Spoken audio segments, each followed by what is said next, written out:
വീട്ടില് മൂത്ത കാരണവർക്ക് അടുപ്പിലും തൂറാലോ അല്ലേ. നമ്മുടെ നാട് കാക്കാനും നമുക്ക് ഒരു പ്രൊട്ടക്ഷനും വേണ്ടിയിട്ടാണ് പോലീസ്, കേരള പോലീസ് എന്ന് പറയുന്ന ഒരു സംഭവം ഉള്ളത് അല്ലേ. അപ്പോ ഇതില് എത്ര ആൾക്കാര്, എത്ര പോലീസുകാര് നാട് നന്നാക്കുന്നുണ്ട്, എത്ര പോലീസുകാർ നാട് നശിപ്പിക്കുന്നുണ്ട്, എത്ര ആൾക്കാര് പോലീസുകാര് ആളുകൾക്ക് ദ്രോഹം ഉണ്ടാക്കുന്നുണ്ട് എന്നുള്ളത് ദൈനംദിന ജീവിതത്തിൽ നമ്മൾ പല ന്യൂസ് ചാനൽസ് ത്രൂ അറിയുന്നുണ്ട് അല്ലേ. അപ്പോ ഇവിടെ പോലീസുകാര് നിയമപാലകർ, അതുകൊണ്ട് അവർക്ക് എന്തും ചെയ്യാം എന്നുണ്ടോ? എൻ്റെ അറിവിലില്ല.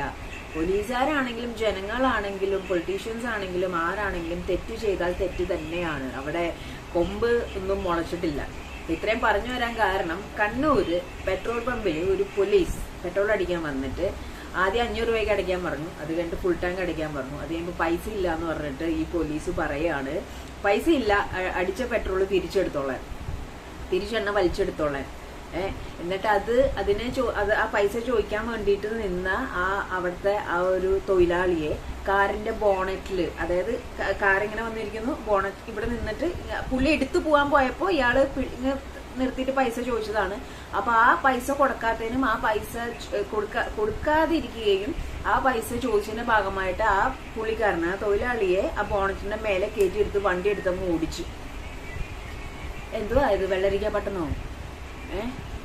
പെട്രോൾ അടിച്ച പോലീസുകാർ പൈസ കൊടുക്കാൻ പാടില്ല എന്നുണ്ടോ? പോലീസുകാരുടെ കയ്യിൽ നിന്ന് പൈസ വാങ്ങിക്കാൻ പാടില്ലേ? പണ്ട് ഈ സിനിമയിലൊക്കെ കണ്ടിട്ടുണ്ട്, ജഗതി ചേട്ടും ഒക്കെ ഈ പറഞ്ഞ മാതിരി ചായ കുടിച്ചതിന്റെയും ഓട്ടോയിലൊക്കെ വരുന്നതിന്റെ ഒക്കെ പോലീസുകാരോടാണോടാ പൈസ ചോദിക്കുന്നതെന്നൊക്കെയുള്ള ഡയലോഗ് കേട്ടിട്ടുണ്ട്. പക്ഷെ അത് നാട്ടില് റിയൽ ലൈഫിൽ ഇത് അപ്ലിക്കബിൾ ആണോ? കണ്ണൂര് നടന്ന സംഭവമാണോ? ഒന്ന് ആലോചിച്ച് നോക്കിക്കേ. അപ്പൊ പോലീസുകാര് ഇനിയിപ്പൊ ഈ പറഞ്ഞ മാതിരി എന്ത് സംഭവിക്കാൻ പോണു? അയാളെ ബോണ്ടിന്റെ മേലെ കയറ്റിട്ട് എടുത്തങ്ങ് പോവാണ് വണ്ടി. ആ മനുഷ്യന്റെ മാനസികാവസ്ഥ ഒന്ന് ആലോചിക്കേ. പ്രശ്നം വരുമ്പോ നമ്മുടെ പ്രശ്നങ്ങൾ കംപ്ലൈന്റ് സ്വീകരിച്ച് നമുക്ക് പ്രശ്നം ഉണ്ടാക്കുന്ന ആൾക്കാർക്കെതിരെ ആക്ഷൻ എടുക്കേണ്ട പോലീസുകാരിൽ, എല്ലാ പോലീസുകാരല്ല, ചില നല്ല പോലീസുകാരുണ്ട്, അവരുടെ പേര് കിടത്താനായിട്ട് ഇതേപോലത്തെ വേറെ പോലീസുകാരുണ്ട്. ഇനിയിപ്പോ എന്ത് സംഭവിക്കാൻ വേണ്ടി ഇപ്പൊ ഈ ഒരു ന്യൂസ് ഇങ്ങനെ വന്നു, ഇനി ഇതിന്റെ പൊടി പോലും ഉണ്ടാവില്ല കണ്ടുപിടിക്കാനായിട്ട്. ഈ പോലീസുകാരനെതിരെ എന്ത് സംഭവിച്ചു എന്നുള്ളത് അറിയാനായിട്ട് നമുക്ക് ഭയങ്കര ആകാംക്ഷയുണ്ട്. പക്ഷെ ഇപ്പോഴത്തെ ഒരു സൊസൈറ്റി നിയമം, അവസ്ഥ, കാര്യങ്ങളൊക്കെ വെച്ച് നോക്കുമ്പോൾ വല്ല സസ്പെൻഷൻ കിട്ടും, അതല്ലെങ്കിൽ സ്ഥലം മാറ്റം കിട്ടും. അത് കഴിഞ്ഞ് കുറച്ച് കഴിയുമ്പോൾ പുള്ളി ബാക്ക് ടു പവറിലോട്ട് തന്നെ കയറും. അല്ലാതെ ഒരു ഫോർ ദ പീപ്പിൾ വൈബും കാര്യങ്ങളൊന്നും ഇവിടെ ഇല്ല. പല സിറ്റുവേഷനും ഇതിന് മുമ്പത്തെ ടൈമിൽ പണ്ടിട്ടാ കുറച്ച് നാൾക്ക് മുമ്പൊക്കെ പല സിറ്റുവേഷൻ ഇങ്ങനെ വീഡിയോസും കാര്യങ്ങളൊക്കെ വരുമ്പോൾ, പ്രശ്നങ്ങളൊക്കെ വരുമ്പോൾ ഞാൻ സംസാരിച്ചിട്ടുണ്ട്, ഒരു ഫോർ ദ പീപ്പിളിന്റെ കുറവ്, നമുക്ക് പീപ്പിളിന്റെ കുറവ് ഇവിടെ ഉണ്ടെന്നുള്ളത്, ജെന്യൂൻ ആയിട്ടുള്ള ഫോർ ദ പീപ്പിളിന്റെ കുറവ് ഇവിടെ ഉണ്ടെന്ന്. അപ്പം ലൈക്ക് ചില പോലീസുകാർ അങ്ങനെയാണ്, നമ്മളെ സംബോധന ചെയ്യുന്ന രീതിയും ചോദിക്കുന്ന രീതിയും കാര്യങ്ങളൊക്കെ ഭയങ്കര റൂഡും കാര്യങ്ങളൊക്കെയാണ്. അതായത് ഇട്ട യൂണിഫോമിനോടും നാടിനോടും ഒരു രീതിയിലും കൂറ് കാണിക്കാത്ത ചില പോലീസുകാരുണ്ട്. ഇപ്പൊ തന്നെ ഇത് കാണിച്ചത്, ശരിക്കും അയാൾക്ക് എന്തെങ്കിലും സംഭവിച്ചിരുന്നെങ്കിൽ, പെട്ടെന്ന് കൈ വിട്ട് നിലത്ത് വീണിരുന്നെങ്കിൽ ഈ വണ്ടി അയാളുടെ മേലെ കൂടെ കയറി പോകത്തില്ലേ? ആര് സമാധാനം പറയും? ആര് സമാധാനം പറയും? പൈസ ഇല്ലെങ്കിൽ അത്ര അടിക്കാൻ നിൽക്കണ്ട, തന്റെ കയ്യിൽ എത്ര പൈസ ഉണ്ടെന്ന് തനിക്ക് അറിഞ്ഞൂടെ? അത് ചെയ്യാതെ 500 രൂപയൊക്കെ അടിച്ചു, അത് കഴിഞ്ഞിട്ട് ഈ പറഞ്ഞ മാതിരി 1000 രൂപയ്ക്ക് 1000 സംതിങ്ങിന് അടിച്ചു കഴിഞ്ഞിട്ട് പറഞ്ഞ മാതിരി പൈസ ഇല്ല തിരിച്ചെടുത്തോളാൻ. ഇങ്ങനത്തെ ആൾക്കാരൊക്കെയാണോ നാട് നോക്കാൻ പോകുന്നേ? ആ ചേട്ടൻ അവിടെ ഇങ്ങനെ നിന്നിട്ട് പെട്ടെന്ന് എടുത്തങ്ങ് പോയപ്പോ ബോണറ്റും ഇരുത്തി വണ്ടി ഓടിച്ചങ്ങ് വിട്ടു പോവാ. അവിടെ ട്രാഫിക് റൂൾസ് ഇല്ല, സ്പീഡ് ലിമിറ്റ് ഇല്ല, ക്യാമറ ഇല്ല, കാര്യങ്ങളില്ല, ഒന്നുമില്ല. അയാൾക്ക് എന്തും ചെയ്യാം, ബിക്കോസ് അയാൾ പോലീസാണ്, എന്നെ ചോദ്യം ചെയ്യാൻ വരണ്ട എന്നുള്ളൊരു ആറ്റിറ്റ്യൂഡാണ് ഈ പോലീസ് അവിടെ എടുത്തിരിക്കുന്നത്.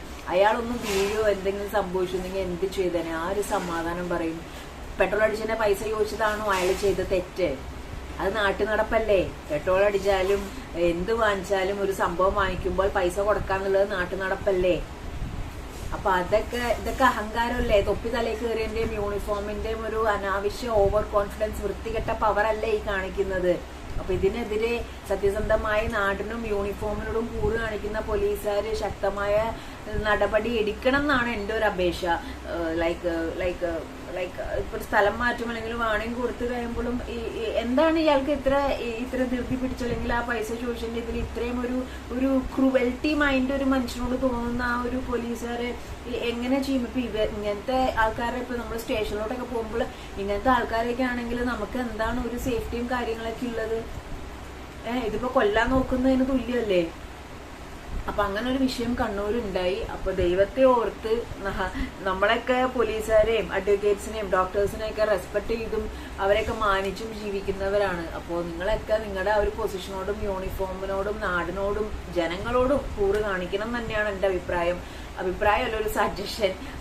പിന്നെ ഈ പറഞ്ഞ മാതിരി എല്ലാവർക്കും ഇങ്ങനെ ഒരു സംഭവം തോന്നണമെന്നില്ല. ചിലവർ ആഗ്രഹിക്കാതെ കിട്ടിയതായിരിക്കും, ചിലർ കഷ്ടപ്പെടാതെ ഈസി ആയിട്ട് കിട്ടിയതായിരിക്കും. അപ്പൊ അത്രയ്ക്കൊക്കെ ഉണ്ടാവുള്ളൂ. കഷ്ടപ്പെട്ട് കിട്ടിയതാണെങ്കിൽ അതിനകത്ത് ഒരു ഇഷ്ടം ഉണ്ടാവുള്ളൂ. കഷ്ടപ്പെടാതെ കിട്ടുന്ന പലതിനോടും ഇഷ്ടക്കുറവും കുറച്ചും മടുപ്പൊക്കെ മനുഷ്യന്മാർക്ക് തോന്നും. അപ്പൊ ഈ ഒരു സംഭവത്തിൽ ശക്തമായ നടപടി എടുക്കുന്ന സ്ഥലം മാറ്റം അല്ലെങ്കിൽ സസ്പെൻഷൻ ആയിരിക്കും. അത് കഴിയുമ്പോൾ പിന്നെയും ഇവർ ഈ ബാക്ക് ടു സംഭവങ്ങളിലോട്ടൊക്കെ വരും. ആരോട് പറയാൻ, ആര് കേൾക്കാൻ? പാവം ചേട്ടൻ.